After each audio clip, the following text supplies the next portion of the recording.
You ready? I'm ready. Okay, let's do it. Call to order for the June 27th, 2020. Call to order for the June 27th, 2023 Public Safety Committee meeting.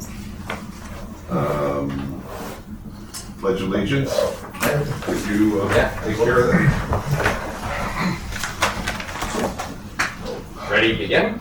I pledge allegiance to the flag of the United States of America and to the republic for which it stands, one nation, under God, indivisible, with liberty and justice for all. Yay. Then let's do a roll call. Okay, Daniela? Captain Rod Malone.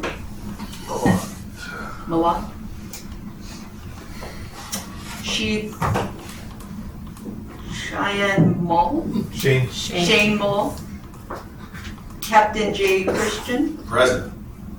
Michael Greenwald. Here. Scotland Rober. Here.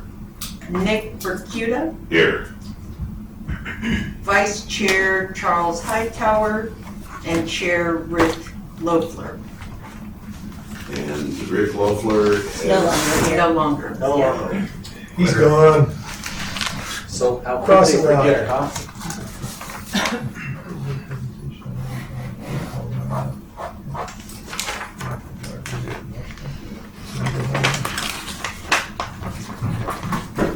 Okay, also I'd like to introduce our new appointed as of July 1st, Mark Roden.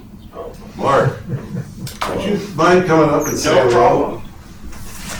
Sorry for being late. I couldn't get in that back door. I didn't realize it was. Well, you don't have a fob, do you? I don't have a lot of things, I Yeah, think. that's it. Mark, thank you for being here and thank you for applying and coming on down. And you're going to find yourself on this side of the dais, I think.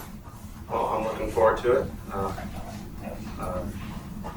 You know, it's something I'm very interested in. As we spoke before. It's even being retired, you still kind of, you see things. You're like, I wonder if there's a better way to do that. I never wanted to be that person, but I guess, now you're on the other side. You see it, and I'm just here to help and here for good. Fantastic. Good deal. Welcome. Thank you. Mark is a retired Oakland PD lieutenant, Yes. et cetera, Yes. amongst other things. Oh, awesome. Cool. Thanks so much. Yeah, it's funny when I moved down here. So up north, we consider anybody over lieutenant the command rank, right? So, what you do? I was a commander because, like my department, lieutenants and captains can do the same things. And then it wasn't until I came down here that all the agencies down here, commander is a rank. I guess it's a 1-star rank, right? I was like, so sometimes I'm saying one thing and people think I'm saying something else. But yeah, I was a lieutenant and I retired in November of 21. I moved here in July of 21 knowing that I was going to be retiring because I wanted to move before school started so my kids wouldn't have to deal with all that rigmarole. How many kids you got, Mark? 2. How old?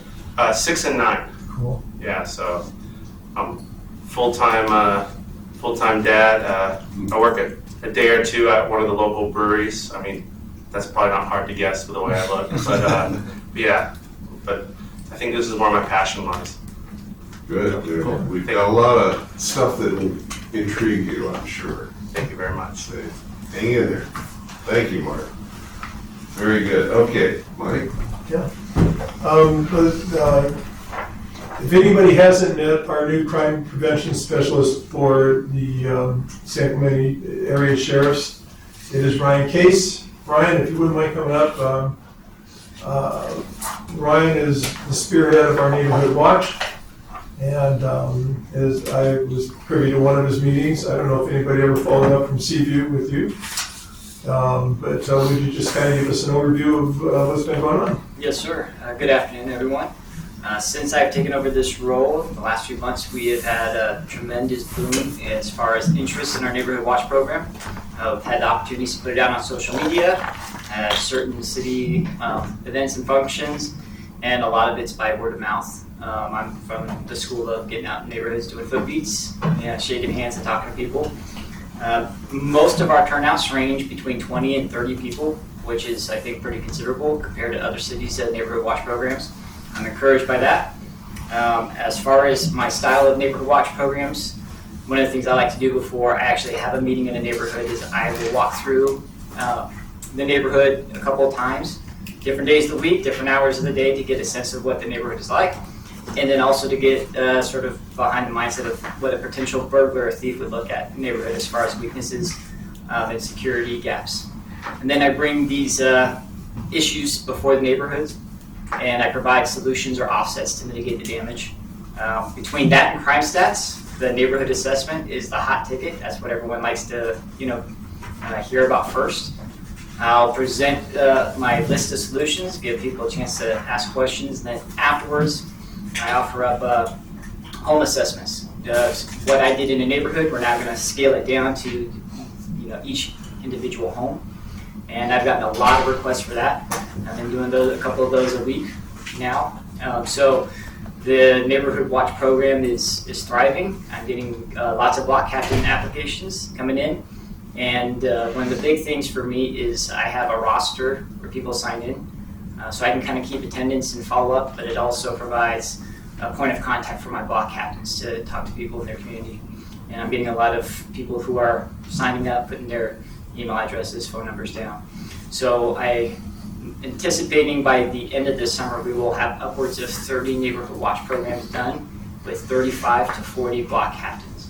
Right now, we are just getting pay dirt with areas north and west in like Talega. And then everything south and east is being covered pretty well. That's where most of my Neighborhood Watch programs are coming from. So we're going to try and up the saturation, especially before we get into school.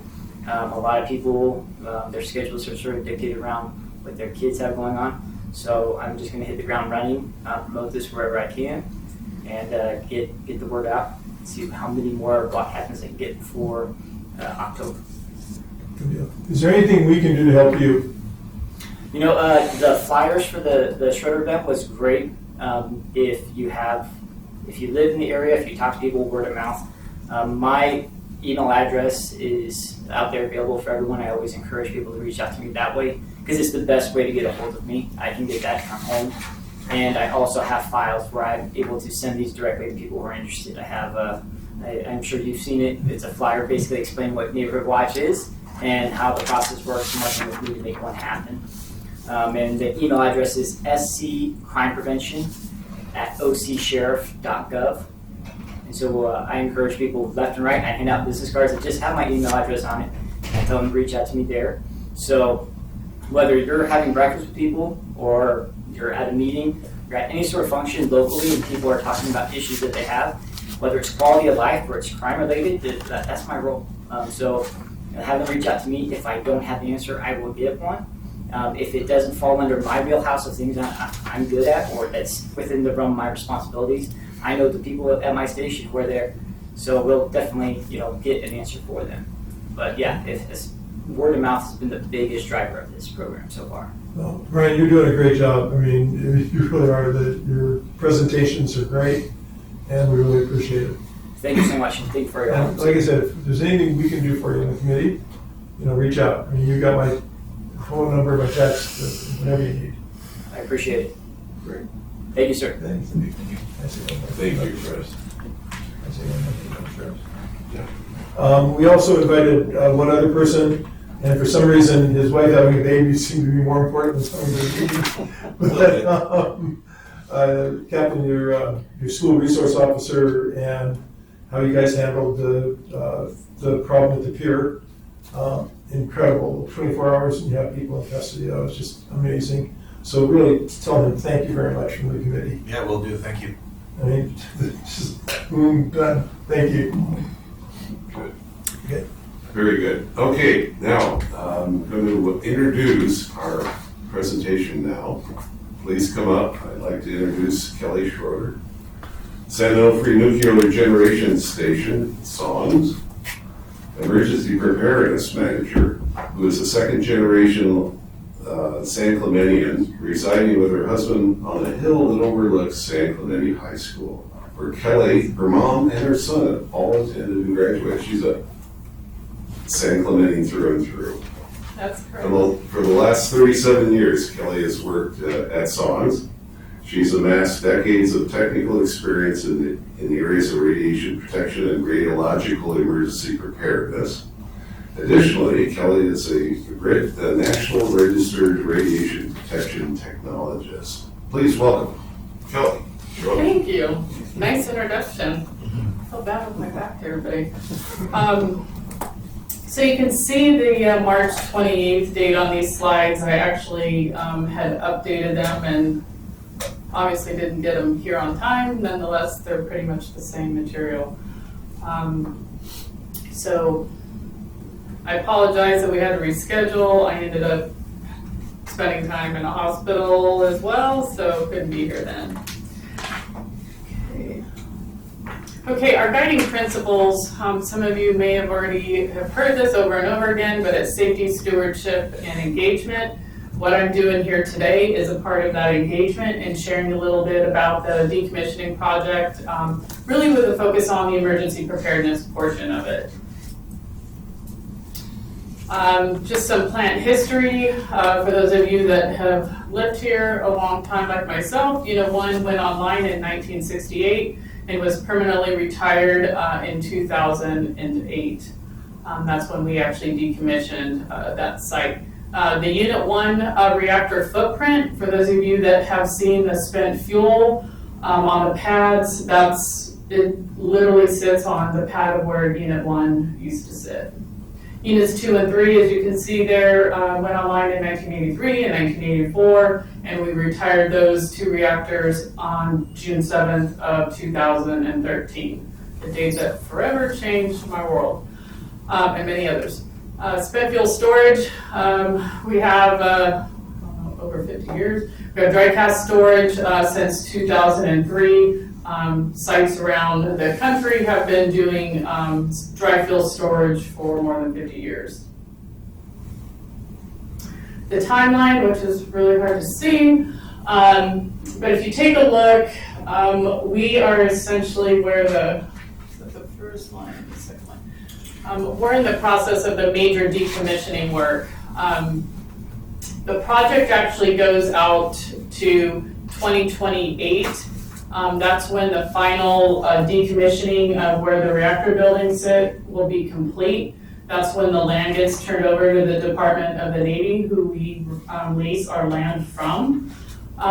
Because there is nowhere to send the spent fuel, there's no permanent repository, the spent fuel will remain on site until the government provides us a long-term permanent repository for those spent fuel canisters. At our site, we have about 125 canisters, just to put it in perspective. And I'll talk a little bit about our spent fuel in a little bit. Some pictures, just wanted to show some progress that we've made. We've demoed our 2 turbine buildings. They're completely down. A lot of work has gone into, and majority of that work has all been completed. The 2 containment structures obviously still stand, and those will be coming due soon to do the demolition. These are some good pictures of the railway system that we installed. There's 7 tracks, so we're shipping a lot of radioactive material. This would not be high-level radioactive waste such as spent fuel or greater than Class C waste. This is all low level, level A and level B type waste. This is inside containment. These are some pretty cool shots of inside. You can see the top of the reactor just in front of the people dressed in their protective clothing. That's inside of the containment structure that you can see from the freeway or the beach. The 2 bottom pictures, that's part of we have to segment all of the large components that are inside of the reactor building. So all of those get packaged up and put into canisters and will be stored at the ISPC because they exceed the Class A or Class B waste classification levels. thought these pictures were kind of cool, just so you can see the work that goes into it. A lot of cutting underwater. Everything is done underwater for radiological purposes and to minimize radiation exposure to the workers. This is, again, kind of a cool picture. So what you see there is the switchyard, the ISPC, and the seawall walkway and the riprap.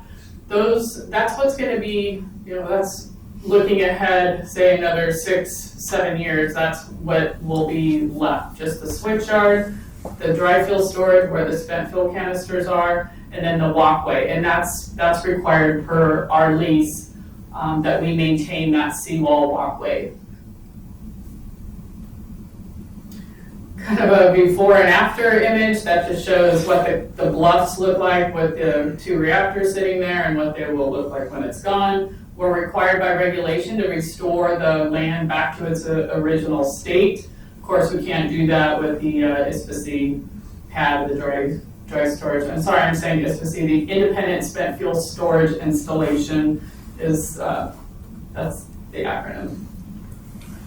So a little bit about spent fuel management. As you can see, we have, that's our Holtec.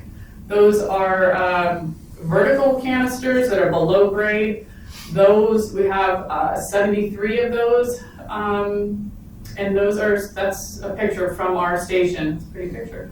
That's one of our spent fuel pads, and then I'm going to show you a picture of the next one. So what we were just looking at, I don't know where the pointer is on here. Let's see. So what I was just showing you is not working. So the front blue area that's cordoned out there, that's the vertical canisters. Right behind it, east of that pad, that's our horizontal storage module. So those canisters are in concrete shielded modules. This is, again, just kind of a quick visual of how those canisters are positioned. The one on the left is the horizontal, the one on the right is the Holtec vertical. Okay, emergency preparedness. So emergency planning, we continue to partner with our offsite agencies. The Interjurisdictional Planning Committee, IPC as we call it, has been in place since 1982. Even though we're no longer required to have that same type of relationship with the offsite agencies, we do maintain a relationship, and thought I was going to be really late coming here today. We actually had a drill today with the offsite agency, so we still do continue to do drills with them. So within the IPCs, the City of San Clemente, City of Dana Point, San Juan, Orange County, San Diego County Marine Corps Base, California State Parks, and then of course, SCE. When we shut down in 2013, we used to be regulated under state law that mandated that we provide offsite emergency funding to the local agencies. When we shut down, that was no longer a requirement, but we partnered with our local agencies and came up with a memorandum of understanding that has been in place since 2015. If you look at the years 2015 to 2055, when we anticipate the spent fuel being removed from the site, it's around $45 million just between 2015 and 2055, just to give you an idea. And it's the 2 counties, San Diego and Orange County, and City of San Clemente, San Juan, and Dana Point, that are all part of that funding. The state is no longer part of that. It's just those 5 agencies that you see up on the screen. Offsite emergency response, I think I kind of just mentioned that. There is no longer a requirement to have formal offsite emergency response plans by the local municipalities, although they still do maintain some level of an emergency response plan. We work together, I review their plan, and they keep them updated, and we work together through drills and many other things too. So what has changed? I'm going to turn over here because I can see it better. A lot of stuff changed when we shut down, obviously because there was a much lower risk due to the spent fuel no longer being in the reactor. We still continue to have an emergency response organization that's on site 24/7. We have radiological environmental monitoring at the site, and that's done not just by us, but also by the state. And every year, there's a report that comes out from the state as well as SCE, and those are compared to make sure that we don't see any discrepancies. So we have that independent verification by the state. It's actually the Rad Health branch of CDPH. Let's see what else I talked about. The drills. We actually just had a drill today. We do routine fire, medical, and emergency communication drills with the offsite agencies, and we get routine inspections by the NRC. We currently get inspections. We get 6 inspections from the NRC at a minimum. Of course, they can come as often as they wish. So just going back to when we were operating, we had, this really kind of puts it in perspective for me, we had 82 emergency action levels, meaning through accident analyses, there were 82 accidents that could have occurred at the plant. Then when we were permanently defueled with the spent fuel in the pools, we went to 18, and now with all spent fuel on the pad, or in dry storage, we have 3. Those 3, so there's 4 emergency classification levels in the industry. San Onofre now only has the lowest 2, the least severe 2 of an unusual event and an alert. The unusual event is the lowest level of those 4 classifications. So the EALs, the emergency action levels or initiating conditions that remain at San Onofre are, we have an unusual event for a security condition or a threat or damage to a loaded spent fuel canister. And then the third would be the hostile action. That would be alert. That is our highest level, and that would be a hostile action occurring within our vehicle barrier system. And that system is, the vehicle barrier system is the area that surrounds the spent fuel. So that is the only area that is considered as a protected area because it has fuel on it. This is, so again, part of our engagement. That's me on my far left. And the IPC membership. So in that picture, there's members from each of the agencies and each of the cities. So I would encourage you guys, if you guys ever want a tour of the site, if you haven't had one yet, I'm more than happy to do VIP tours. So kind of fun. Now, can you click that and see if it works?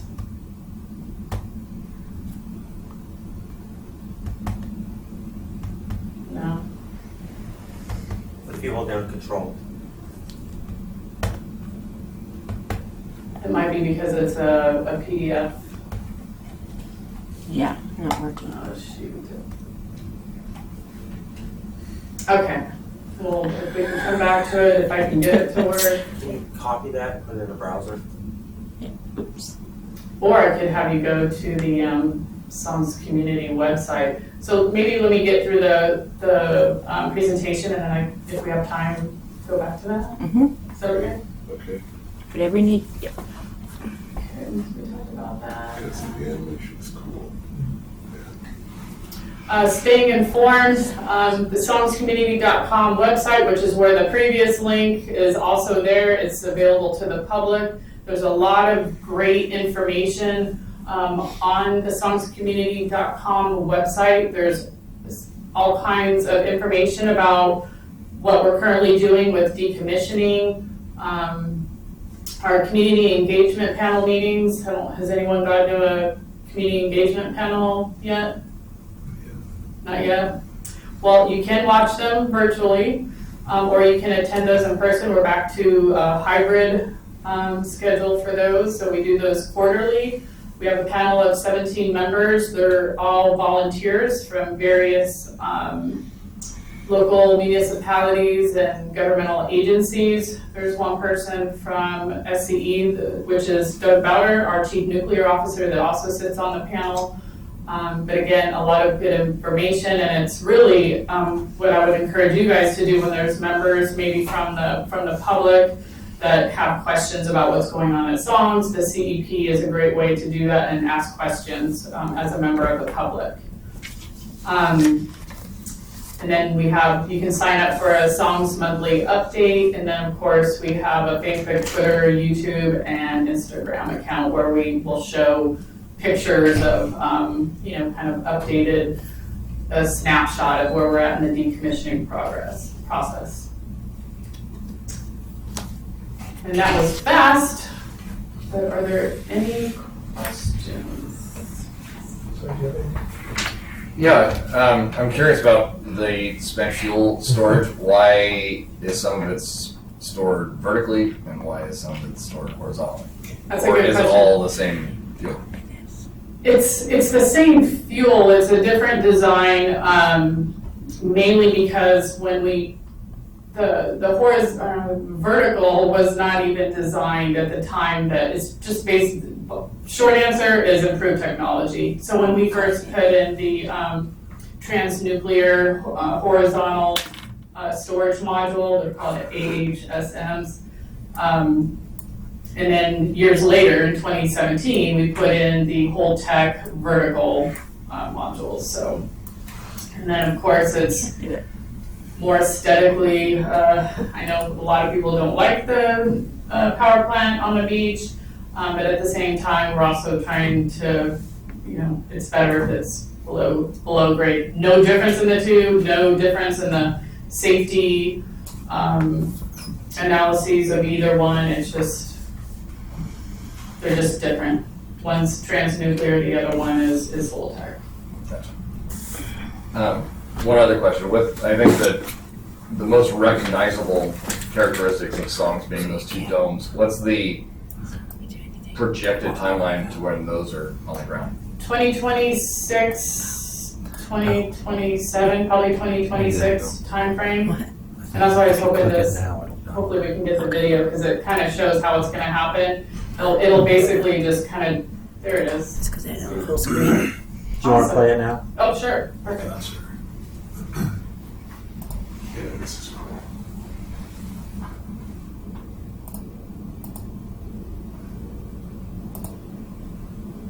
It'll start. Once dismantlement of San Onofre nuclear plant begins, safety and environmental stewardship will guide the process every step of the way. Southern California Edison selected the team of AECOM and Energy Solutions for this project, one of the largest commercial nuclear plant decommissioning projects in the world.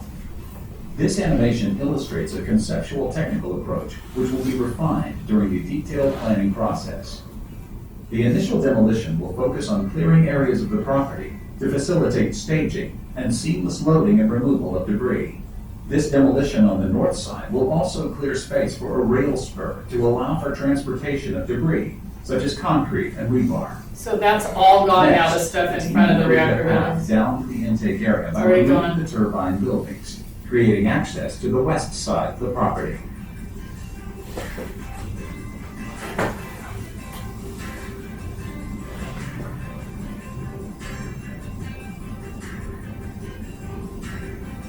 After this work is complete, the buildings between the containment domes will be demolished.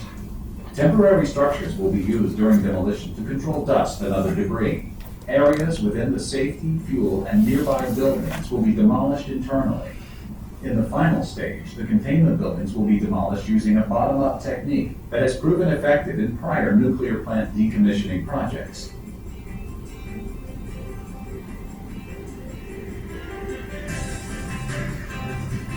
Soil materials will be used to create a level surface, the final step in fully restoring the site for unrestricted use.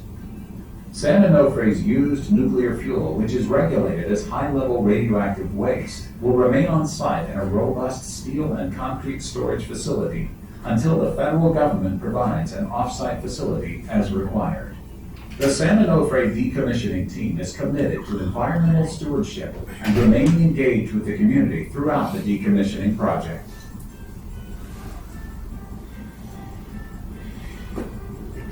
So not sure if that gives you kind of a mental picture of what it's gonna look like. A lot of the structures have already been removed.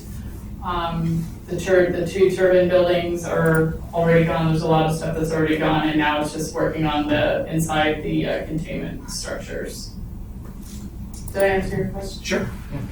Kelly, what are the hazards that you prepare for, like tsunami or plane crashes or those type of things? That's a good question, because that was our drill scenario today. I mean, we have security, so that's why we have security on site all the time. So as far as that is one of our emergency action levels, is a hostile action within the vehicle barrier system. So that is one thing that our security, along with local law enforcement, is prepared to deal with. So we partner with San Diego FBI, Orange County Sheriff's Department, there's a bunch of them, California State Parks. So we all partner together if we ever had to respond to that type of event. We do drills, other hazards that we have, obviously radiological hazard, although there are no credible events that would result in an off-site radiological release. That's why we are where we are with our emergency radiological emergency plan, because there are no events that could result in an off-site release of radioactivity. As far as the decommissioning project goes, I mean, as far as just the nature of their work, grinding, cutting underwater, it's really based on the radiological conditions inside those areas. And we partner also with Camp Pendleton. They are who we call if there's ever a fire or a medical emergency, rescue, and they have had to come out for whether it's personal illnesses or injuries, mainly personal illnesses, or I think they've come out for a couple small fires in containment. Can you remark about the wires overhead over the freeway? Are they going to remain, or are they going to be? They'll remain. I'm going to admit that is not in my area of expertise. I do know, though, that it is going to stay there. That's the one thing that we will keep. Okay. I mean, that's a great infrastructure if they ever put another plant in there of some sort, I don't it's think already there. I don't think that's going to happen, but How I much mean, the Department of the Navy is who gets to decide what happens with that land. Right. But, they're not going to take the wires down. Huh? Nope. That's the plan, though. Okay. Interesting. What? I'm a little curious about that, because it seems like Pendleton would want those down. If nothing else, they're a hazard to aviation. Caltrans would want them down because they're a hazard to the motoring traffic. And if there's no power being produced at that site, I'm curious as to why they would stay up. I'm not. I apologize. I can get the right people in to discuss that aspect of it, but that's just I don't have enough background as to it. SDG&E is obviously very involved in it, as well as SCE. But what I do know is that it will remain there. I don't know for how long, but I can definitely follow up and get back to you on that. When you're doing the drills and you involve the independent cities, who in our city is involved? What's your contact with our city? So San Clemente has, actually the three cities have an agreement with Jacob Green and Associates. So they will usually have somebody, I deal with Zach Ponson. Ponson? From here. Okay. He was in the picture where we did the IPC tour. But it's mainly an appointed group that supports the three cities that support those drills. Okay. The key players are Orange County, San Diego, Camp Pendleton. So if we have if we have, because we could still have, say for whatever reason we had an earthquake, so you talked about hazards. Our canisters are designed for earthquakes, tsunamis, there's a whole list of hazards that they have to go through in their license. So we have that also in place. Do you also involve CHP, since there's a major transportation corridor, and how about Metrolink? Yes, we have, I have to verify Metrolink, but we do, which I think is with BSNF. We do have the law enforcement response plan, the LERP we call it, where we review it annually. You're probably familiar with it. It's safeguards information, so I can't share all the details of it, but it is in place. We review it with the local agencies annually. It's usually in March that we do that review. So yeah, that includes, there's a lot of plans within that law enforcement response plan for evacuations, freeway, because you never know if it could be the infrastructure to the north of us is, badly damaged, and so it just would depend on what direction we would need them to support from. But because we're in San Diego County, it's San Diego FBI that's who the initial phone call goes to. But because Orange County is so close, Orange County is usually the first ones to respond. Great. Wonderful. Any other questions? Yeah. When you're talking about the spent fuel, you have the vertical and the horizontal. And I don't think they would have gone to the vertical if it wasn't an improvement on the horizontal. But how are these housed? Are these buried in concrete, or are they in bunkers? Because if you're going to remove them, obviously you're probably not encased in concrete, or you have to dig them out. So how are they stored? Yeah, they're not encased in concrete. They are placed into concrete modules, individual modules. Each one of them has a significant amount of either rebar and or concrete that surround them. The vertical module design is, we don't say it's below ground, it's below grade. So basically they built a pad and built it up. So each 73 canisters are in their individual module. They're in a steel canister, and then those get lowered down into these cask or concrete modules. Yeah. So, and how are they sealed? The canisters or how is the bunker that the canisters are in sealed? So the horizontal ones have a very thick concrete lid. Let me see if It's okay. I can pull it back up just a second. The horizontal module has a door, a very thick door that's bolted on, and then the vertical modules, they go way down below the plane of the opening, and then on top of that opening is what we call a top hat. So you have to have, even though you still have to have some passive airflow that goes through those, and so there are mesh screens around them to make sure that we maintain cooling. They're not, there's no water involved in cooling? Nope. Okay. Mm-hmm. And how do you keep water out? If you That's have a the good mesh question. screens for cooling? Yeah, we're getting ready to put a new mod in place that's going to divert any water from getting into the housing area of it. We do check for water. There are Shiftly rounds to make sure that the temperature monitoring system is working properly. Okay, maybe I have a picture up there. So the horizontal one, remember I was explaining that the plane of it is open, and then there's, why does it stop as soon as I get there? It's not reflective.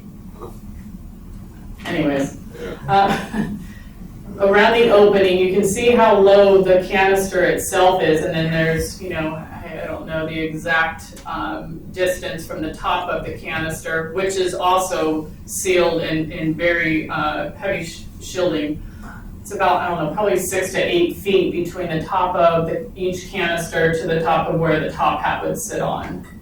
And you can kind of see the top hat behind the one that's the cutaway. You can kind of see that there's a lid on it, and that's basically just for airflow. The dose rates around these, I don't even need dosimetry to go into this area. That's how heavily shielded that they are. So there is some other sites, you have to wear dosimetry just to go into those areas. At ours, we do not. And then, keying on Scott, though, I'm very concerned about the wires, because they're not heated, and an earthquake can take them down and lay them on the freeway. Okay, there's a lot of helicopter traffic and other aviation traffic in Pendleton, so we'd really like to know why they're still up. I will. Thank you. Nick, you're supposed to tell me that. I'll make sure we follow back up. You know,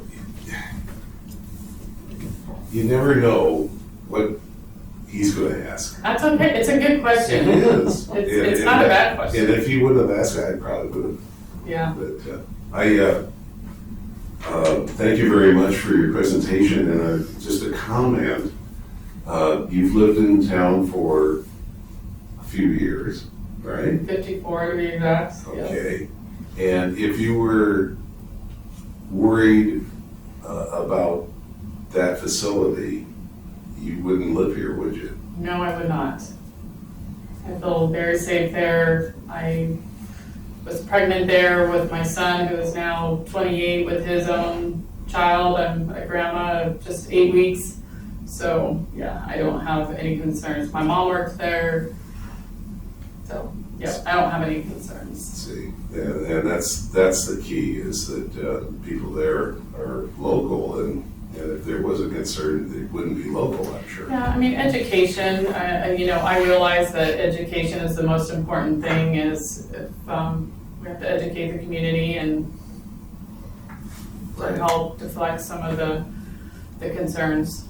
Yeah, that's what we're trying to do, is educate, our people in the city and city council and staff, what's going on with emergency preparedness, because that's ultimately where we should be, is being prepared for it. So, Yeah, I Yes, agree. please leave us some cards. thank you very much. Do you have any cards? Would you mind leaving us some cards? We have a question in the audience. I don't have a question. I had a quick comment. I want to introduce After you, a city councilman here. actually, Katrina Foley and I are the representatives to the community engagement panel, so we're part of the process of decommissioning or learning about it. And the only thing I would say is, and I'm sure you've made this offer, is that anytime you want to go visit. I made that offer. Okay. It really is a nice, to see it right there, see what they're doing, see where it is. All the questions you have about how they're organized, how it's structured, you get to see it. You really have a comfort level after you're there. So if there's anything... And you guys would get the VIP tour where we actually take you into the plant. Most other tours, we give hundreds of tours a year to the colleges, high schools, other agencies. So I didn't want to I just wanted to make sure I didn't pay him to do that either. we knew that. You're Thank you, welcome. Mr. Cabral. You will get a Not only first class tour. that, he's been down there and he doesn't glow in the dark. We haven't turned out the lights yet, so we don't know for sure. So if you leave us some business cards, we'd appreciate it. I don't have any on me today, but I will. I don't live far, so I'll make sure you get some. Thank you so much. Any other questions? You're good. And I'll make sure I follow up too with the, The wires, yes. that's an interesting concept. Thank you very much. Thank you. Thank you, guys. We have a presentation from the IT manager, Brian Brower. Brian, I want to talk about security camera systems, it seems. Thank Do you need this?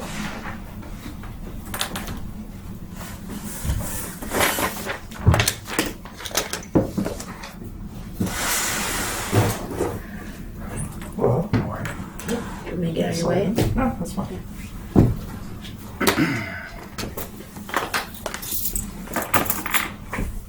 Welcome. Thank you. Good afternoon. Brian Brower, IT manager for the city, and I'm here to give you an overview on the city's video management system and our cameras. Are we going to fit here? Okay. And so to start, for probably over 10 years now, the city, through the IT division, has maintained a video management system.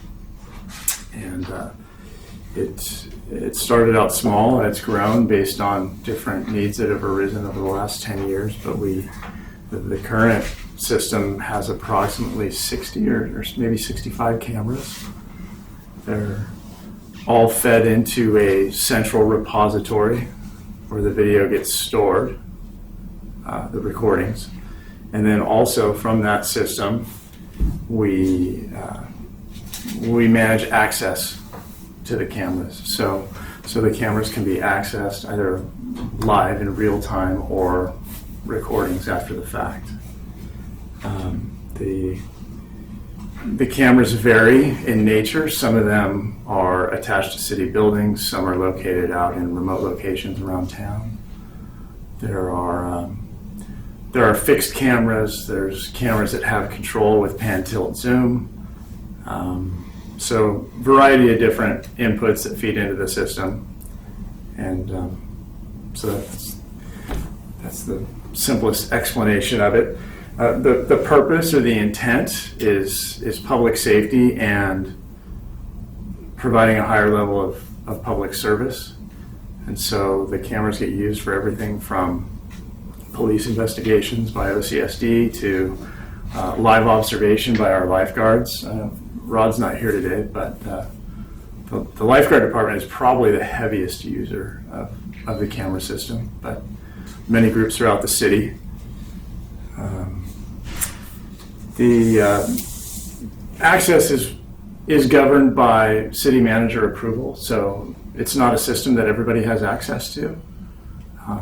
Any individual who has access to the system has to be authorized for that access from the city manager, and then also it's on an as-needed basis as far as which cameras the folks have access to. So the lifeguards have access to cameras at the beach, but they might not have access to the cameras around City Hall. I think OCSD has just about everything though. We usually, by default, they get access. And so law enforcement, marine safety, code compliance has access to some of the cameras for the issues that they deal with, and the park rangers. And we locate these cameras throughout the city. Again, the system has kind of grown based on need. It started out, I believe the first cameras were installed around the Pier Bowl area. And then we also around that time already had some lifeguard, at least one lifeguard camera in place, and then slowly grew. And as we've renovated a lot of city facilities, we've added cameras in those areas. So when we built out the aquatic center at Vista Hermosa, we added security cameras in that facility. Holy Hansen Beach Club, same thing. This facility, the renovation it's undergone in the last several years, we've added a lot of cameras around here. The cameras are always located in a public space where there's not an expectation of privacy. It's pretty strictly written into the city's policy with respect to these cameras that we don't use them in places where somebody should expect to have privacy. And if the cameras are built with any ability to record audio, that functionality is not utilized. It's turned off. So we respect the privacy of the public in that manner. Some of the locations, to give you some examples, we have cameras down at the beach, various locations up and down the beach. We have them all the way around the perimeter of this building. We have them in some of the hallways in this building. I mentioned the beach club, various parks at different times. We've been asked to deploy cameras to parks. Sometimes there's a challenge deploying cameras to locations that don't have network access to the, for the city's computer network, because you got to get the camera stream back into our network so that we can record it, maintain it, and manage it. And so we have a way to build them out using mobile technology in cases where we need to put them out in the field. Basically anywhere where we can get power, we can, and cellular access, you can get a camera there. So that's really the gist of it. I'm prepared to give you guys a demo so you can see some of the cameras and see the type of angles we have and that type of thing, if you'd like. Definitely. Okay.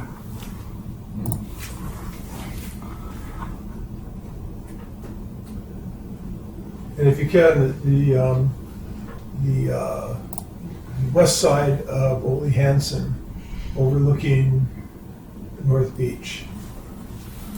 That's an interesting one to ask about, because we have an order processing right now for a replacement for that camera. That camera is down right now. We have one that looks off to the side, but not the one that goes directly out the back, but that one is scheduled for replacement, and the equipment is on order. Because previously we had a vendor come in about a portable unit to monitor North Beach, and we've just seen how good that camera is to not need that.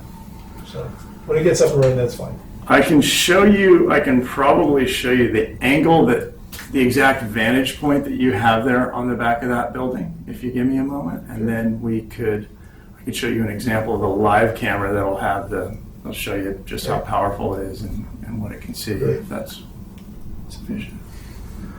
While you're doing that, I'll have to tell you a very quick story. I bought my home in 2009, and yet we lived in San Fernando Valley.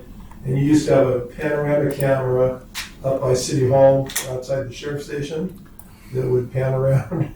And I could always keep an eye on my house from the San Fernando Valley. Don't need it anymore because I live here for full time now, but that was great. Getting your money's worth out of that one. But I like our station, that they actually, that's the county headquarters. I used to be able to check the surf down T Street. Right. On the cameras. Have you ever seen a seal? And I think you could take control of it at one point. Wasn't there ability to, through the website, you could like grab control of it for like 15 seconds and pan it around and stuff? I don't recall that being an option on the city-owned camera. Okay, well, there we go. This shows you the rough angle. Yeah, there's the little pathway. It's adjustable, but that's looking at it from that turret or whatever you'd call it, the little box there on the back of the building. And so it looks down on it just immediately where that van is, and just immediately to the right of that is where the walkway is with the restrooms and the concession building right there. Good. So that's its total view? Well, it can see there. I'll show you the other side of the view live, and it'll give you... It just, we were looking at monitoring the train station and North Beach. So here's the back gate at the pool. This is a live view right now, and you can see, although the camera's dirty, in the top left corner, that's the train station there. And so you'd have a panoramic view all the way around from the 204 beach area all the way around. The camera we have on order there, one of the challenges we've had in the past with that particular location, it was a pan-tilt zoom camera. And so you're only recording where the last person left it. And sometimes there's a disagreement maybe between law enforcement and the lifeguards where that thing should be left in its home position. So what we have on order now is a multicam where there's going to be 4 cameras doing 180 degrees and get the entire panorama area kind of in a pulled back view. But then there's also a PTZ that hangs on the bottom of it so that any of the authorized users can go in and really zoom in on a particular activity or location. Great, thank you. So Brian, have you got the Pure Bowl? Pure Bowl, You know, like looking out, like from the tracks towards the pier? yes, stand by.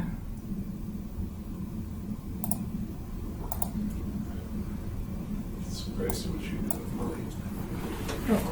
do. Just want to show you what the resolution is actually really. So this is our Pier PTZ camera. This is its home position. Camera. This is also this one, because it's PTZ. We can move it around and look at various activities or location. This is. And you can zoom right on down the pier. Yep.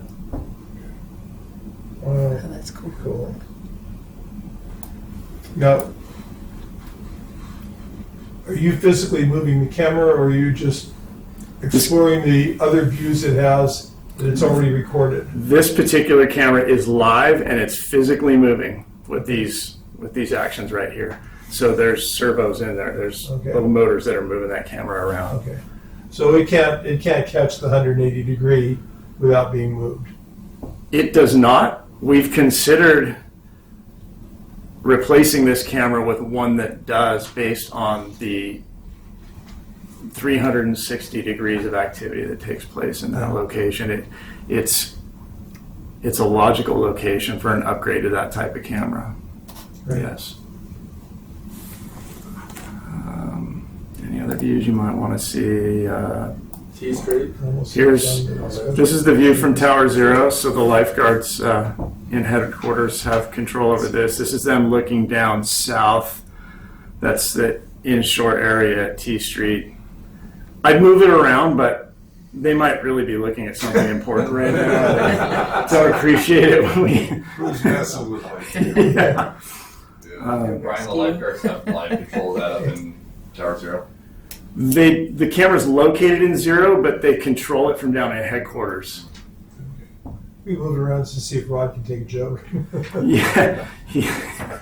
Just kidding. Okay. Can I ask The you, chair said so.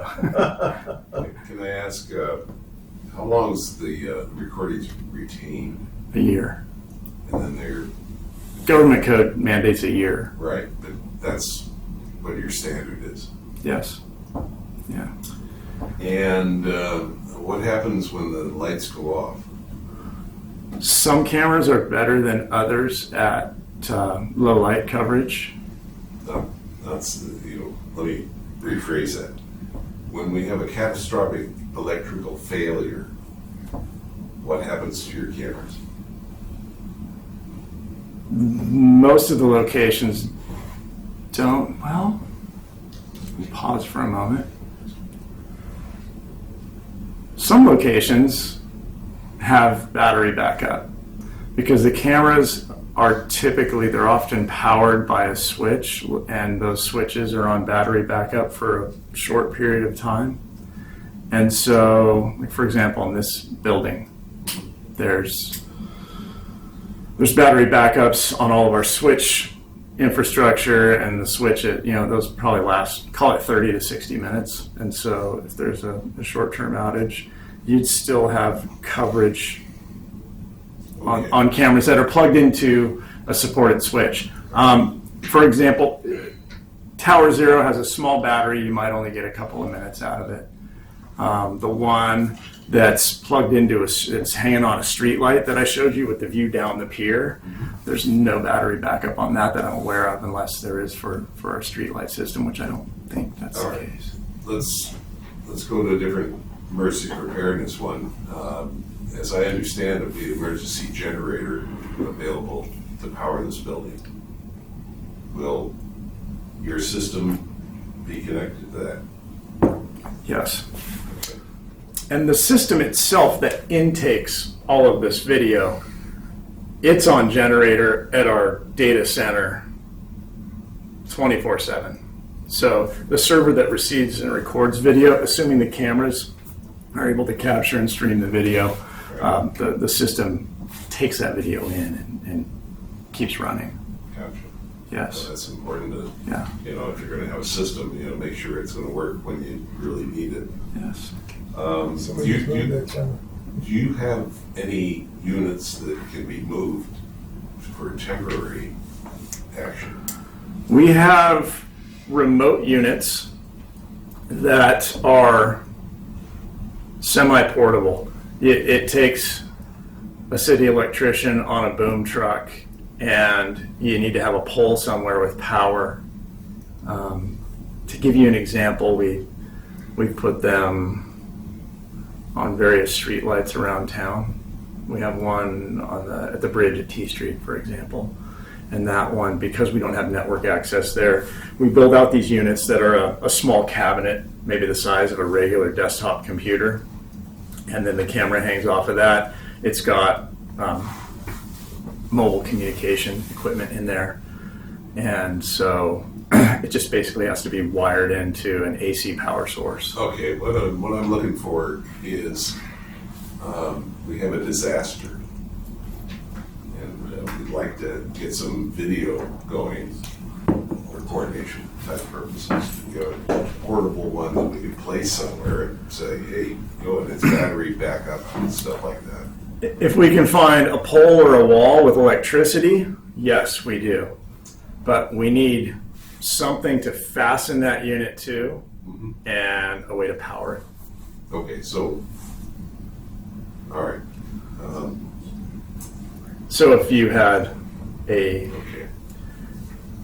if there was a building nearby and that building had electricity, maybe emergency power, maybe street power that was still on, you need a place to securely fasten the camera so it doesn't just fall over, and it needs to be in a position that can see whatever you want to see. Totally understand. And gotta have I power. think I got the answer. Got it. Cool. Okay. We don't have anything rolling on wheels that could just be deployed immediately if you got the call. It would take some more coordination and installation than that. Okay. Okay. Thank you. Welcome. Okay. Any other questions? No? We have a new member. Do you have any questions? Actually, you kind of answered it. So you don't have one on wheels you can deploy, like sometimes you see like in a Walmart parking lot, or I'm venturing to guess the vendor that's trying to sell you on one, that's what they have. Right? You don't have anything like that? No. Does If the I can sheriff's find office- it, I'll forward it to you. Just give me your email address. Does the sheriff's office have one? Like I know what you guys call SWAT. Like we call them blue alerts. Like you post one up so you can see 360. Do you guys have Yeah, I don't know that we have like a rolling one like that, but our special ops does like a have. little trailer? Full camera. They literally pull behind a trailer and. Yeah, that's what the vendor was trying to sell exactly, but we don't have those type units, but we do have full cameras. And the vendor that wants to sell one, do they want to sell to us and let IT do it, or do they want to lock us into something where we'll maintain it and service it and give you access? They had multiple options, and they would actually house all the information for us if we wanted, or we could do it locally. And they had a lease program, they had a buy program. And, where we were really looking, it seems like he's just putting in new cameras, they're probably gonna do the job. Correct. Okay, our biggest issues were at, like Maxburg Park, and at the Pier Bowl, and especially at North Beach. Or if you're having a special event Yeah. where you don't always have it, you Right. throw it up in the middle. Now, we can always drag it back up, because they would love to sell us a bunch of them, so, No, that was my question, yeah. good, thank you. Yeah. Early on, this might help you. We had presentations and things, and one of them is our RACES group, the ham radio, and they're into the web mesh type thing, and they can install those things and move it around, and they're battery operated and those type of things, those are able too. So we have the capability of doing that, and but we need to exercise it and do that. one of the big questions, a minor question I've got is that infrastructure for a camera, for example, the water towers or the tanks, for security, do you have those in place? I don't manage any cameras on the water towers. Okay. Do you know who handles security for those water tanks? It's probably the utilities section, I would think. Yes. Yeah, I'd have to get with them, ask them about that stuff. But, for security purposes, you know, you got all sorts of what ifs. You got terrorism, you got, you know, earthquakes and stuff. You can bring it up real quick. Is it okay? Or do we have to run somebody all the way up here to find out? And I don't know. It's those type of things. And one of the work plans that we've got that we address is emergency preparedness for this committee. So that's why I bring these questions up. Okay. Nobody else thinks about it. Okay. So just give it to you. I don't. Good. Any other questions? I think we're good. Thank you very much. Thank you for the opportunity. Brian, thank you for coming. Appreciate it. Very informative. Okay. Next order of business is minutes. We move to accept the minutes? No, I wasn't here, so I've got a. Move to approve. I've got a correction. I mean, yeah, I do. Just read this. First page, under special guests, I think the spelling on fault, the mobile both corporation is wrong, so just a FYI. It is. You know, I'm just kind of I went right by that. Well, anyway, move the second. Motion to approve with the corrections. Second. All in favor? Aye. Aye. All together. Good. Oral and written communications. Daniela, do you have anything? Adam's not here to. Not that I see. Okay. Then we're down to 7A, code compliance performance measures. Let's take a look at those.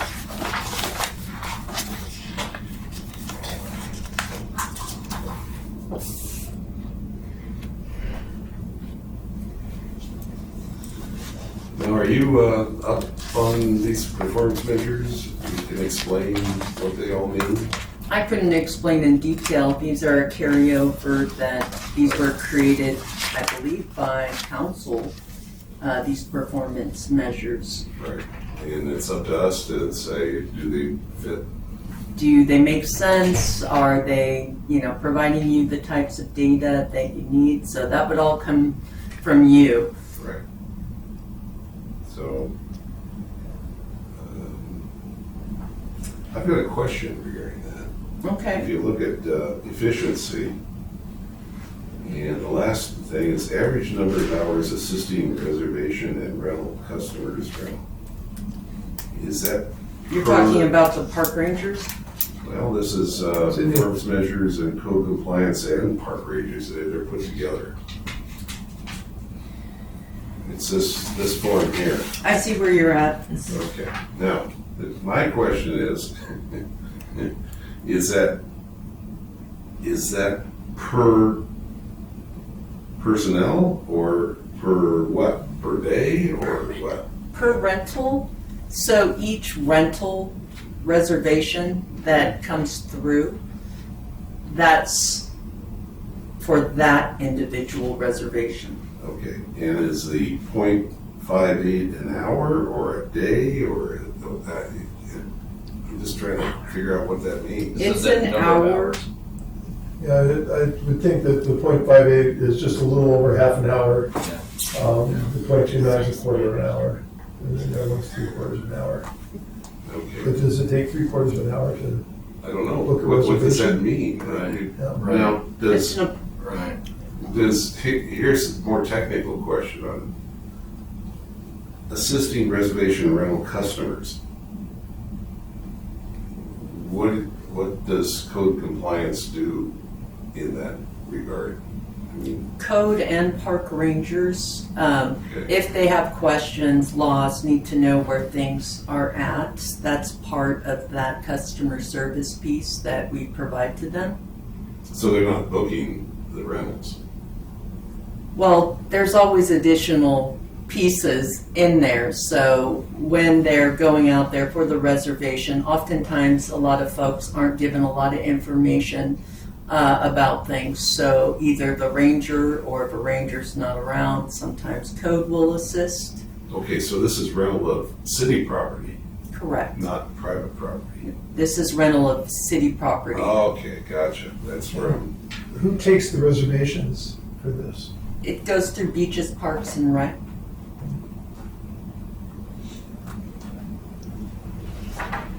And what exact properties are these? I mean, there's probably a long list, but. It's all the parks, all over the city. And so if you want to have a picnic in Maxburg Park, you have to book it through here. Good. That's And there's That's my question. there's a system that does it through beaches, parks, and recs that we have a little bit of access to, that we've kind of been teaching ourselves a few things with. But yes, you could reserve a whole area to have a picnic. good deal. Thank you. So Beaches Park and Rec, all they do is give authorization as far as if some other group comes in there and they're not gonna move, that's where code compliance comes in. And park rangers. Park rangers. Primarily, like the first group would be park rangers. Okay. But as you know, staffing with our part-timers have been inconsistent. So that's where code comes into in that number, where code has tried to help bridge those gaps. Got it. Okay. Another question. Work alarm output. Number of hours for certification/training. October 2022 is 1. Is that per person, or is that total for the entire month? You know, I would have to do a little, that does seem really low. I mean, you just gotta put something in there, huh? That's park rangers. Oh, that's park rangers, sorry. Is that just 1 hour of training for whatever month? Just a. Mark, if you wanna come up a little closer, you can see what's going on here.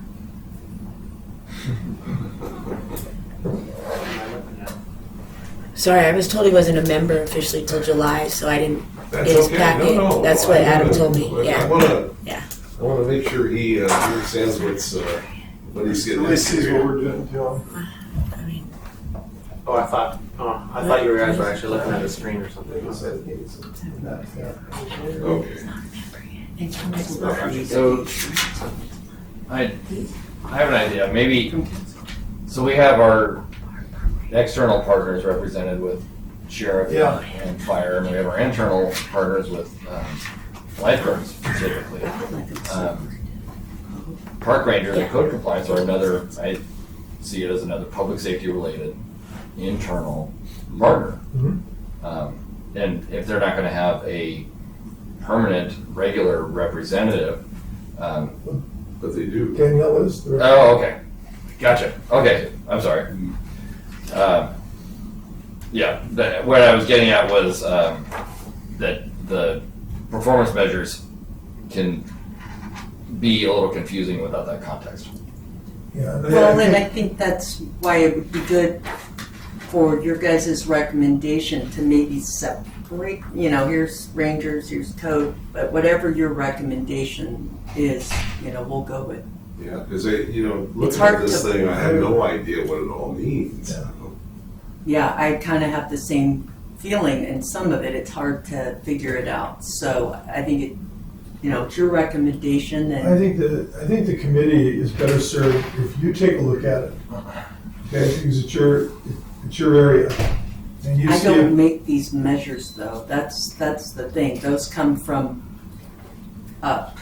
And so if I see something, I can't change those performance measures. I can make a recommendation to That's you what I'm all. asking. You take a look at this, and you come back to us and say, this would probably make more sense if we looked at it this way. It would be easier to find, and it would be easier to deal with, and then we can make the recommendation to someone else.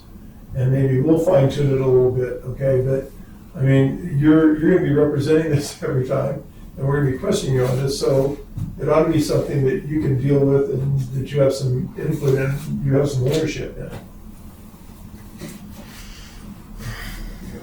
Sounds like a plan. Okay, good. Any more on this particular performance? But I do have one other question for Daniel. It looks like November was a particularly busy month, much more so than the previous or following month. Did something happen in November? Is that a one-off? You know, unfortunately, I wasn't here during this time. I know part of the issue where there might be some discrepancies is we went from an older version of Track It to a newer version, and somehow some of the parameters of how you pulled that information and where the information was stored, they changed the software a little bit, but I can't speak as to why the numbers were higher in November. I know it's been a challenge to get these numbers just because we're still working out some of the issues with the reporting feature in the software. Right. So a lot of this stuff, it's like two-pronged. Okay, the criteria we're using and then also the software, how that will support us in pulling accurate data. But yeah, I have no way of knowing. Okay. The weather was really nice in November. If this performance measure is going to continue, this performance measure report is going to continue. I support what Mike just said in that it would lend a lot of comprehension to it to put some context with it as to what are the new cases, what are the case complaints process, what does all of this mean to a bunch of people who have never worked in code compliance or park ranger. I think that's a great suggestion. Yeah. And to kind of separate it out so we can actually see what the park ranger is doing, code compliance. Your comment. I was gonna say, I don't know if you guys remember, November was super nice. The weather was really nice. And if you look at the proactive stuff, like addressing violations, that was lower in November, but all the reactive stuff was higher. So eventually, yes, people were out. I mean, life was busy. Life was what May and June should have been, right? So, I mean, that looks like an outlier to me when I look at that because it normalizes again in December. So even if it was a software change, then it would still be high in December, but it's not. It looks like it renormalized as it cooled off. It got cloudy again. Thank you. And the other one is the personnel, the shortage of personnel. It just is crazy. You know, they're training them and losing them at about the same time. And the city council has moved to increase the salary so that at least get some retention. So that'll certainly help too. And were these self-reported, or was it gathered after the fact through like some type of version of CAD data or something? We don't have CAD, which would be fantastic if we did. So the park rangers now are just using a log, a written like Excel spreadsheet, and part of why some of the data is we did have a lot of turnover. There wasn't, when people write data in, they're only as good as the training that's provided, and so I think that was part of it. We utilize a system called Track It for tracking our code cases, and we're looking to see if we could modify that to also have like a park ranger case where they'd open a case for the day and then down in the entries put, where the location they were at and the issue that happened, or if it was a patrol special event, those kinds of things. I don't know if we'll be able to modify it to suit both code and park rangers because they're different job duties. So not like they couldn't use like a live spreadsheet like through office programs and stuff. We were thinking that as well. It just we don't have that capability at this point, but one of my recommendations in another report is asking for this committee to review our technology, all that. So that's kind of a separate report. I don't want to sell it too soon, but that's something I have that is going to be, so that will kind of tie into what we're talking about right here. Good. Thank you. All right, so far? Good. All right, new business, it seemed none at this point. We get into committee reports and those type things. For example, Communications Disaster Preparedness Project update. I have one,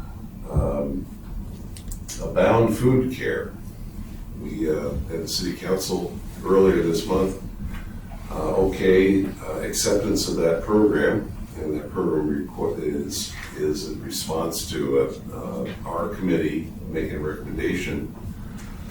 And I talked to their staff today, and they have installed a concrete pad to put the cargo container, which will have emergency food placed in there, probably within a month, but they've got to go through testing. The cargo container itself, it's a frozen food thing that's solar operated, and it will be transported from Colorado, and the second week in July it should be installed. Another week of testing. And I guess by the end of July they'll stock it.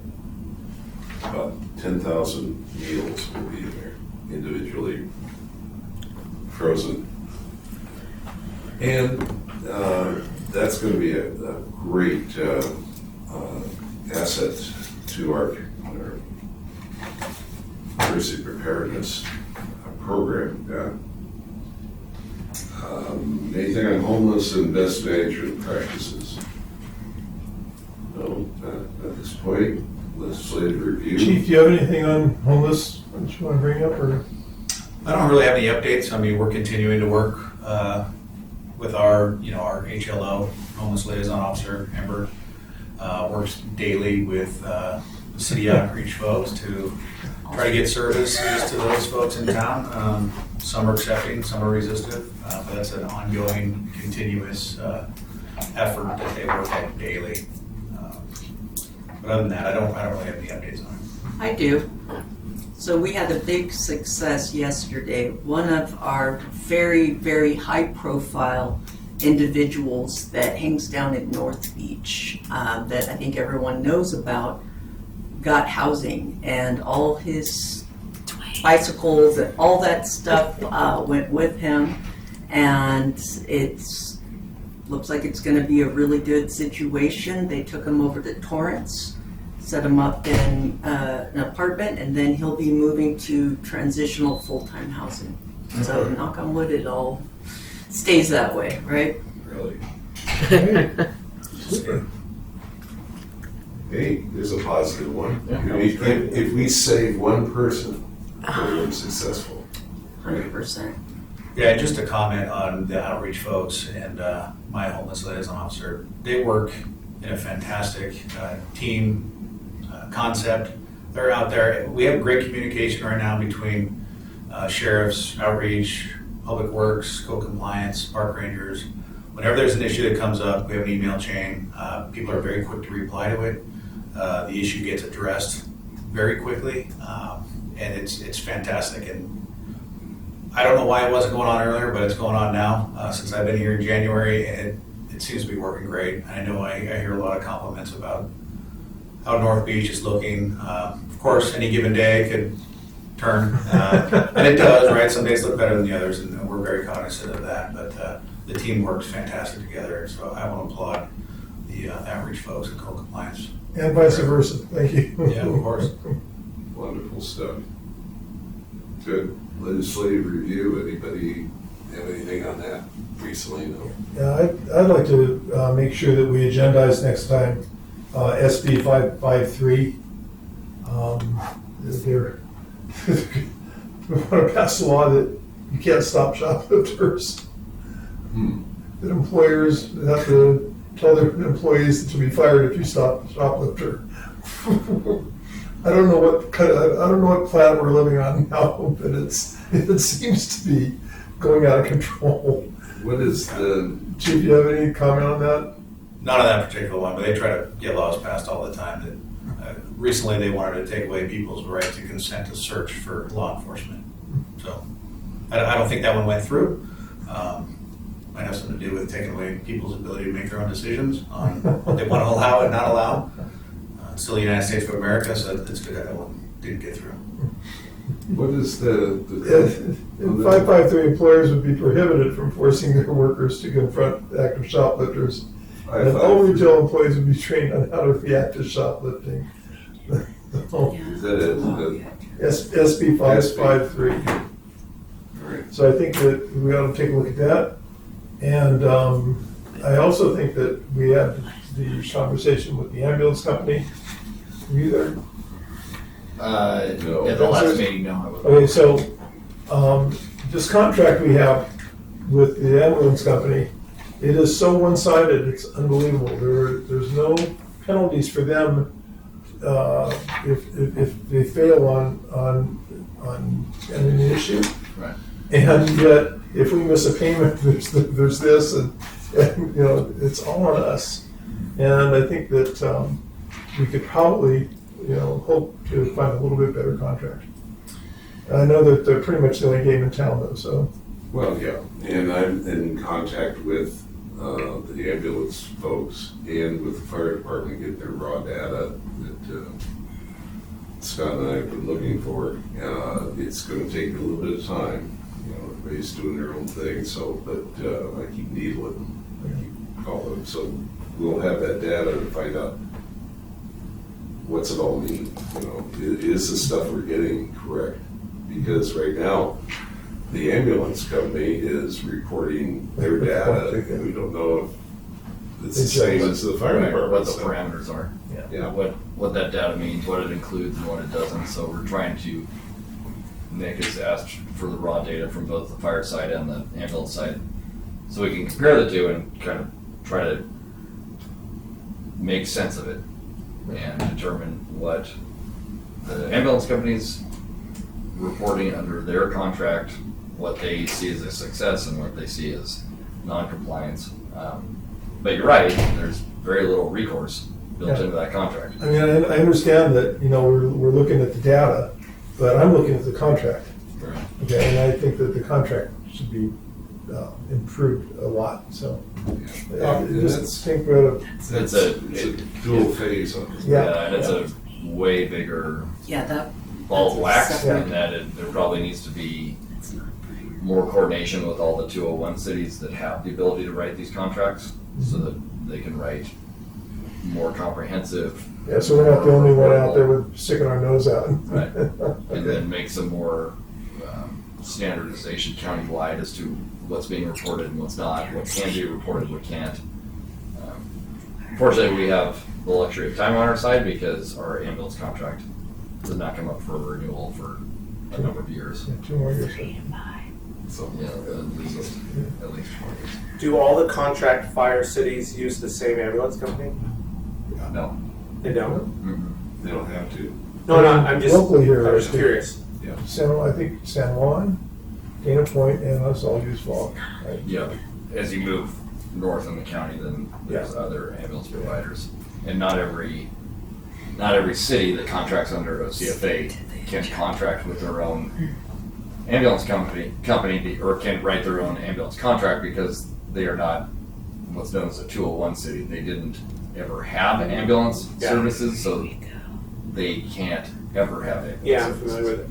So, who was the previous contractor? Way before our time. Oh, was it? Okay. Yeah. Because forewarned is fair warned when you do that.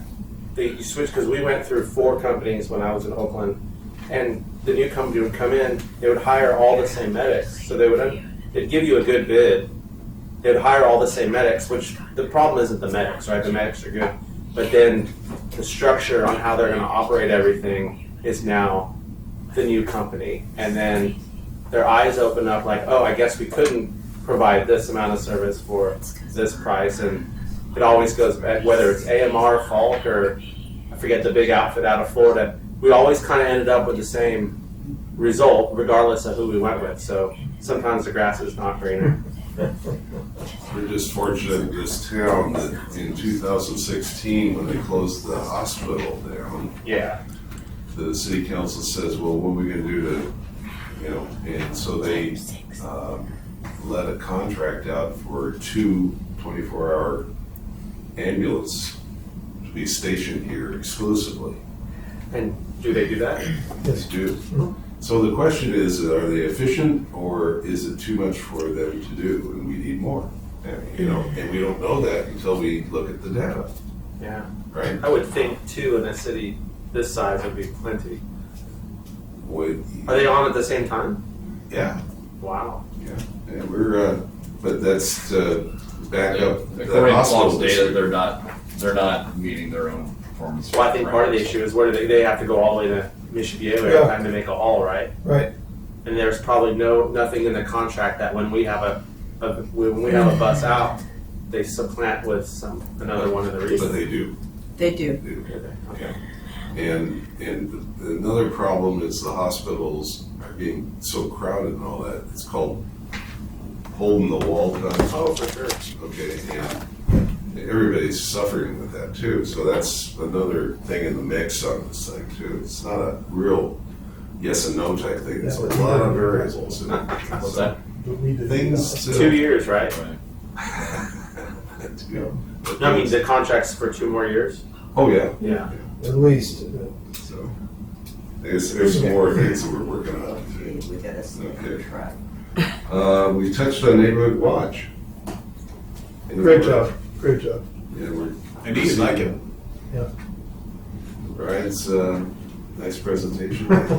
Good. Is he a deputy? No, he's retired LAPD. The younger gentleman? Yeah. Yeah, he's now a civilian employee with us. Okay.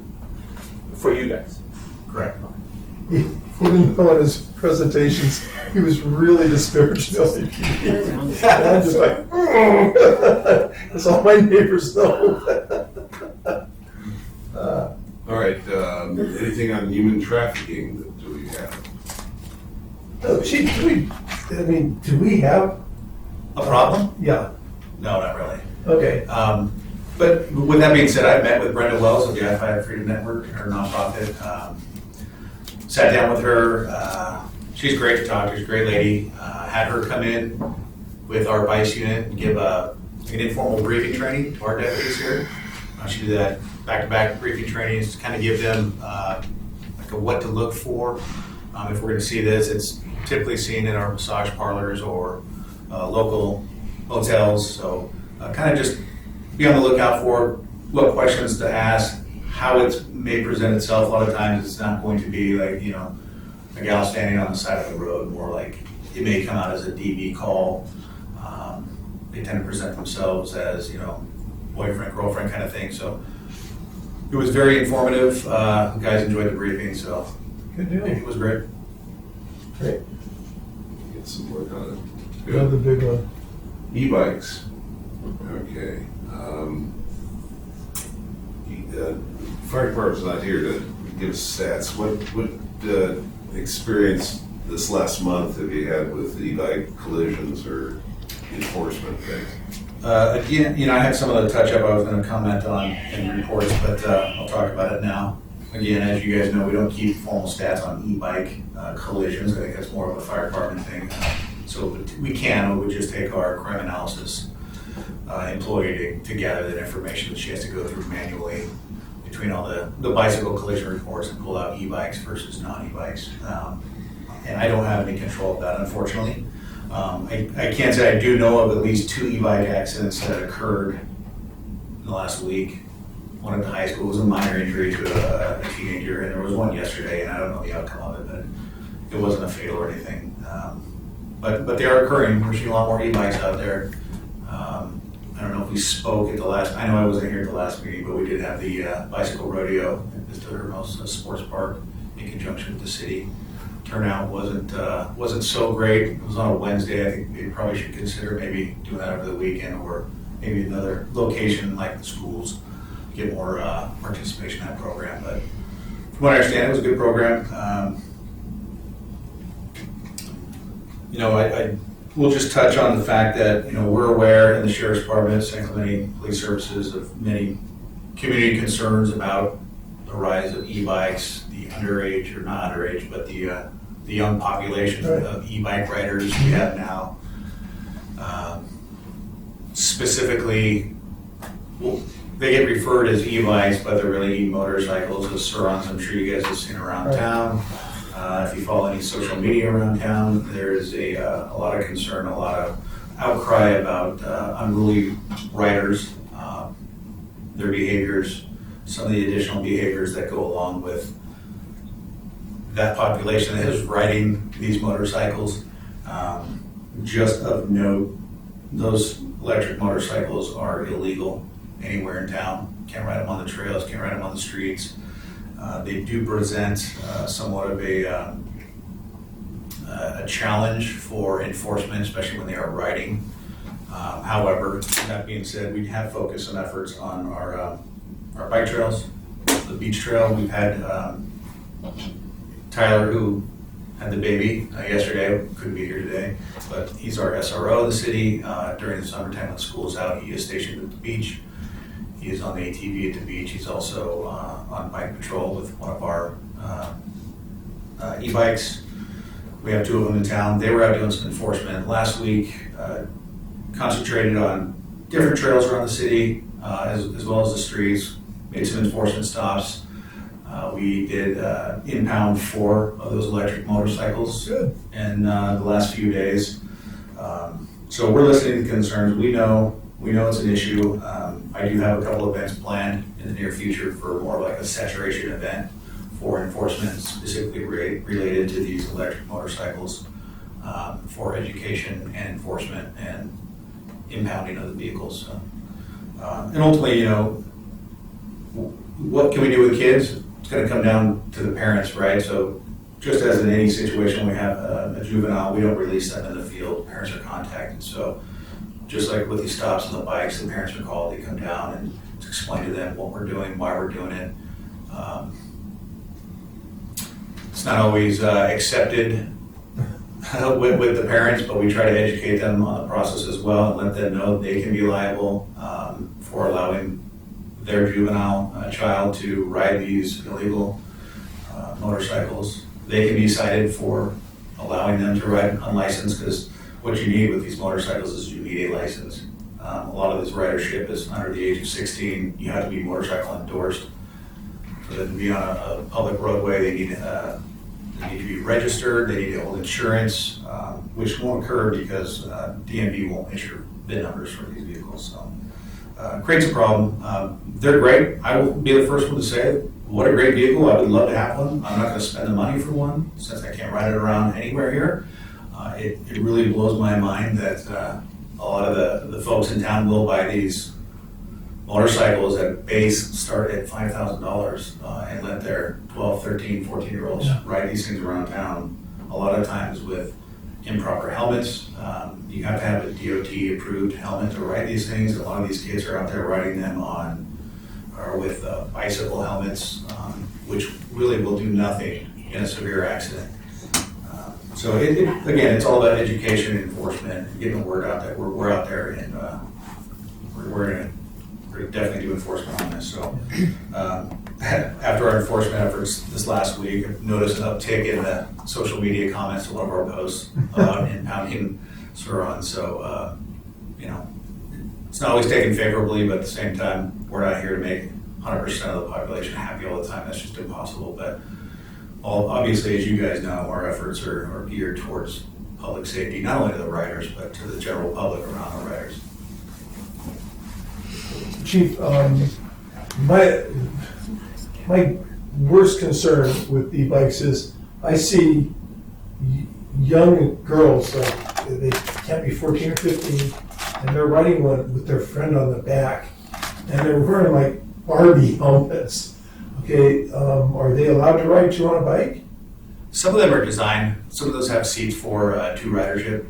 Yeah, there is not a legal ordinance or law that I know of that says you can't ride on doubles on a bike where it is designed to have doubles on a bike, but you do have to have a seat for it. It's just so scary if Well, you forgot to mention they're also on their cell phone at the same time, right? Yeah, if that was my daughter, I'd die. So, thank you. Yeah, of course. Anything? Okay, I've got something on e-bikes. Next month at our meeting, we're gonna have a presentation from CHP on e-bikes. The local officer that is for other purpose, PIO, for presentations will be here to discuss e-bikes and their rules and stuff, because the state legislature has directed the CHP to come up with new ideas for laws and regulations. And we'd like to stay on top of that, and if we need to say, hey, what about this, what about that, or what are you working on? Gee, I didn't know that, kind of thing. So there's 4 bills that they're working on right now. One is SB 381, which is a study on electric bikes. AB 73, which is vehicles required stops by e-bikes. 381, 71. Then you got AB 73, and the first one was SB 381. AB 1188, Transportation of Bicycle Safety Handbook. Okay, they're working on that.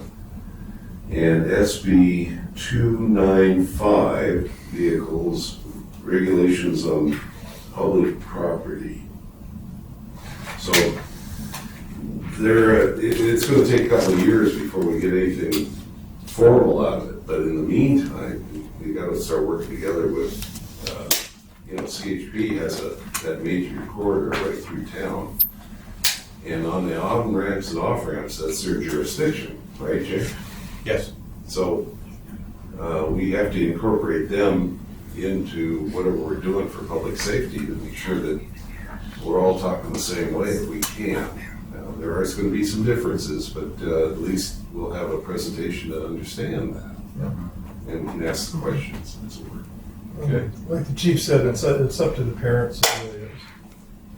But how you enforce it is something different. The local CHPs, they have different ideas on the thing, and it's going to be interesting. Technology overview. Oh, Chief, on the impounds, are the kids being excited out of class or unlicensed? Specific to the Surons? Yeah, the Surons, that's the biggest issue, right? Yeah, it really is. I mean, all e-bikes are dangerous for these kids, but currently what we see around here are the Suron electric motorcycles. So, just talking to one of our motors, obviously, as you know, they have the leeway to cite how they want to. They can cite them for numerous violations, but they can cite them for the... And they're impounding on a PTO? Yeah. Okay. Or depending on how the confrontation goes with the parents, they can tow without a hold, or they can do it for the 30-day. They'll be hard to get out because there's no registration. There's no registration, but I'm sure if they're providing ownership with serial number. Is somebody in town selling those? Who in town? I don't think so. I don't know, but I don't think there is. But they're everywhere, aren't they? It is hands down the biggest menace, I think, in this city is those Surons. It's insane. And it's sort of created this evolution of behavior with these kids. Not only often when I see them, I'm sure you guys will agree that they're never on 2 wheels. They're usually on 1 wheel, doing all kinds of, I don't say, cool tricks, nice stunts, wheelies, with all kinds of acrobatic movements. And I say this knowing that a lot of the stuff in social media isn't always accurate, but there is a lot of communication about these kids flipping people off, kicking mirrors, throwing objects at moving vehicles, and as much as some people want to chalk it up to, hey, it's kids having fun, there's not a lot to do around here, the kids aren't thinking about the consequences of others and what can happen based on their actions, right? Throwing objects at a moving vehicle can be a very deadly situation, as you all know. So Yeah, I mean, we take enforcement very serious. I hope these parents have umbrella policies, because that's Yeah. what they do them to. So, good, all right. Technology, anybody come up with some newfangled whatever? I know Thought we had our former, our former chair and now city council person, Rick Loeffler, is, he's talked to me about some sort of drone enforcement of some sort, so we may hear that in the next couple months. Technology is really interesting. And review of urgent matters. I don't know if we have any urgent matters at this point, so let's go on that one. Now we're down to reports on committee members. How about Jay? Sure. I already touched on the e-bike stuff that we're doing. Obviously, 4th of July is next week. We have our big 4th of July event with the city. We will have beefed up police services in town for that. We pull from our resources from the jail and other divisions in our department to come down and work this event every year. Not to mention everybody else that's assigned here in the city is staffed on that particular day. So we will have a command post in the city. We'll have a presence down at the Pier Bowl area all day and at night for the fireworks. We will be on the beaches. We will be foot patrols. Our cars will be two-man cars, both day shift and night shift. We'll be walking the beach areas. We'll be enforcing muni code, state laws. We'll be enforcing alcohol violations this year. So just for the public that's listening, please know that, understand that we are aware of a heavily teenage population at the beach during the 4th of July. So we will be down there for us. So I think that's all I have to update. Just a clarification, beach closure at 10 p.m. Is that effective now? Yeah, so we're out there doing education on it now. We're not going to be enforcing that right away. Give it some time to educate the folks that it is going to be 10 o'clock in conjunction with all the South County beaches here. So, but enforcement should start next month. Now, is that consistent with state park? It is. Closures? Both Doheny and Calafia. Great, and Dana Point and... Correct. I think all the beaches. So we're all in conformance on that, and because that was a big problem with those Marines, I think, too. You know? That happened before 10, but yeah, what good comes up after 10? Probably not. Yeah, it used to be 2 o'clock. Yeah, I went to midnight. Now it's good to 10. Oh, ever-changing world, right? Pretty soon it'll be 3 p.m. No, not really. 10 p.m. to 4 a.m. 4 a.m. 4. All right. Fire services, anything with that? We don't have our chief here. I'll make one comment. It doesn't apply to you, I'm sure, but Shane was nice enough to get me into a CPR class because an agency that I work with doesn't have any training for the last 3 years. But it is open. He has one of his captains that works for him does it on a Saturday morning, and it was a great class. They have a nurse educator there also, and all the responsive dummies. So it was really a good class. Yeah. So if you know anybody, or if you want to get recertified, I know he's wanting to by a long shot. But they're just really cool. They do it up at the Ladera Ranch headquarters. So Great. Good. Oh, nice one. Super. Okay, marine safety. Captain Malot's not here, but his high season is right in the middle of it now. So we'll stay on top of that. Committee chair is not here. We don't have one right now. We're just kind of. So, Scott, do you have any comments at all? I don't. I apologize for missing last month, and it's good to be back here with this group and making headway. And welcome. And is it on the agenda to nominate or elect a new chair, or what's the process with that? Next month. Got it. Yeah. Perfect. Thank you. Nothing, Michael. yeah, you covered it. Okay, welcome. Just real quick, for July and August, we'll be needing to meet in conference room on the first floor because they're doing work in this room. Construction work. It's fine. Yeah, that's where. July and the August. Well, blue tape must be. Yeah, we can mess them up, I believe. Yeah, It's on the agenda. I already did. Oh, thank you, okay. I don't have anything other than, thank you very much for the staff, Daniela, Tanya. Thank you. Mark, thank you for being here, and Kelly, wonderful presentation. Thank you. Thank you for sticking I've never around. been to one of these, so I'm glad you Well, guys are. See, and this is Maybe your we town. survived. I know, I usually go to the council meetings. And Jay, thank you. Thank you. Congratulations on being your grandma. Okay, our next regular meeting will be scheduled for the July 25th, at 3 p.m. down in the community Conference room. conference room on the first floor of City Hall. Make a motion to. Adjourn.